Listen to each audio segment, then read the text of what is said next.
everybody at one point or another feels shame. If you suffer from chronic blushing, skin flushing, erythrophobia, you may feel it in a different type of way.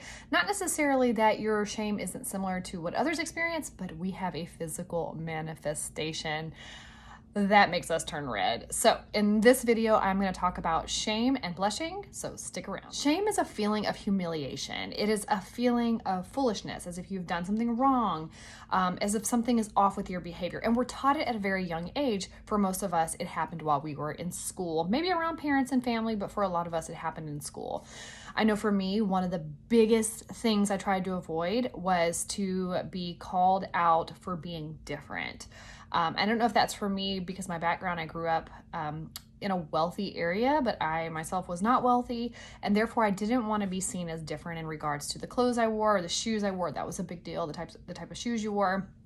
And just really like the house that you lived in, the neighborhood that you lived in. So I think for me at a very young age, there was just a lot of shame around things I couldn't control, but I felt like I wasn't the same. I felt like I wasn't enough. And although in my level of confidence, I wouldn't say that I walked around with an attitude of feeling like I wasn't enough. I just think it was a subconscious thing of knowing that my life looked a lot different than other people's lives. Fast forward into my 20s, which is when I actually started to get the flushing situation happening for me. I wasn't always a person who turned red, even if there were humiliating moments in school. For me, I really tried to avoid that at all costs, so I didn't have too many humiliating moments in school. I also was very front and center. I worked in the music industry when I was in my later teens, and I loved to kind of be up in front of people speaking or singing or performing, doing something. And even though now that I'm older, I don't actually love that, but I loved it when I was younger, and I think it was almost like a impulsive reaction to make myself front and center so that I could be in control of it. So when you think about shame and blushing and how they go hand in hand, the thing around blushing is that it is a response in your body that you absolutely cannot help.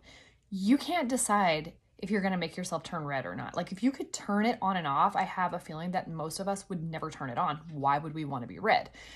So shame in the body, shame in the mind, shame that moves through us makes us feel foolish and humiliated.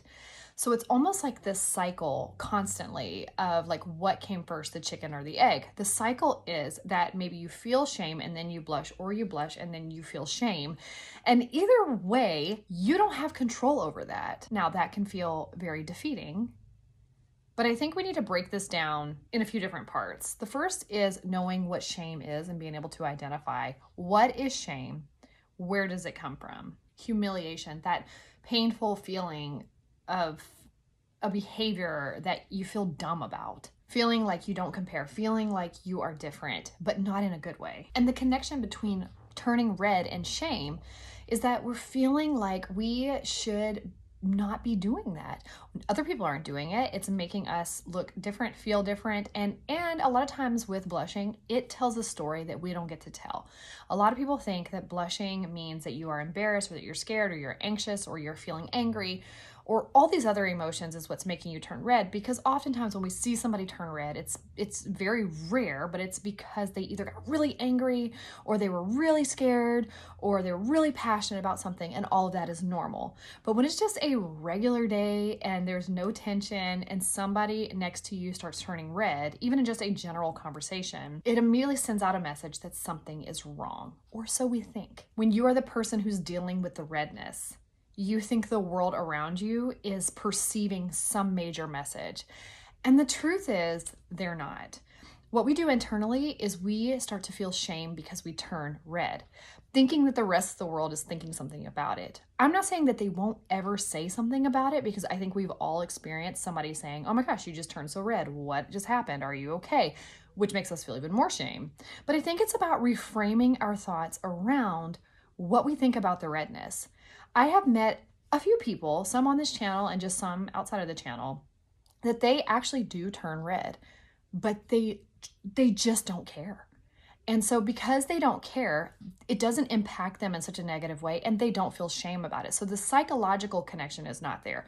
Yes, their body, their nervous system, or their blood vessels dilate, and that may make them red, but literally their mind just doesn't care. So they just go on with their business, go on with their life, and it seems like they don't have as much of a negative impact happening in their life because of the meaning they haven't given it. So for us who tie a meaning, a negative meaning to what redness means, that is where that cycle of shame comes into play. So what do we do about it? Well, there's a lot of different therapies that you can actually go through. One of those being cognitive behavioral therapy. I actually am a CBT practitioner. I'm not a therapist. I'm not a licensed professional, but I do have coaching programs that I've talked with people before in the past regarding their shame around flushing and blushing. You can read books. I do believe that hypnosis can definitely have some benefits to it. There's so many other options for dealing with the shame around turning red. Now, notice you didn't hear me say, we can help you stop turning red. That is a journey that I've been on for quite a while. And I do believe that there's always hope. But my focus here at Blushing Phoenix is more about the meaning that we've given to it, more so than the actual reaction itself. And it's specifically diving into the shame around turning red, because it is something you cannot control. So why would we feel shame about something we absolutely had no control over? If we could control it, we wouldn't be having this conversation. So when I talk about my journey here at Blushing Phoenix, and when I first came and started talking to the camera, so much shame was around my experience with flushing, to the point of developing erythrophobia, which is a fear of turning red. And it was this endless cycle of just constant shame and being afraid of turning red, and then turning red because I was afraid of turning red, really speaking it into existence and making it happen more often than not. Over the past couple of years of having Blushing Phoenix and going on this journey myself, I don't have the shame around turning red anymore. I do still have some flushing. It is not nearly as much as it used to be, but it's still there, and I just don't have the shame around it. I don't love it. It's not something that I think is just like, oh my gosh, this is so amazing. If I could get rid of it, I would absolutely get rid of it, and I'm still on that journey. But it's really more about, what do I think about me because I turn red? And I promise you, you can absolutely break those chains. You can break the way you feel about turning red, and that will change the course of your life. If you are looking for a quick fix, I cannot give you that. My kid is screaming. If you're looking for a quick fix, I can't give you that. But what I can give you is hope and truth that will hopefully lead you to a place where you can free your mind from the shame of turning red, because you are so much more than redness. Over the next few weeks, I would hope to dive into unpacking this a little bit more and just telling a little bit more, just kind of raw from my own story over the past few years of having Blushing Phoenix and my journey of being a corporate executive and having a surprise baby during a global pandemic and losing my dad during the pandemic, and things that really weigh heavy on us. But also, I just want to share about my own journey, my own story, in hopes that it would continue to give you hope to just keep going, and knowing that there is hope for you and that you are so much more than this redness, and you can change your mind about it, which in turn can change the way your body reacts. I can guarantee you that. So stick around, make sure you subscribe, be sure to leave a comment here if you would like to hear more about my own journey, and I'll possibly make it into a series so that you can kind of keep up with that story, like maybe one topic every week or so, and we will go from there. But until next time, I will see you in my next video.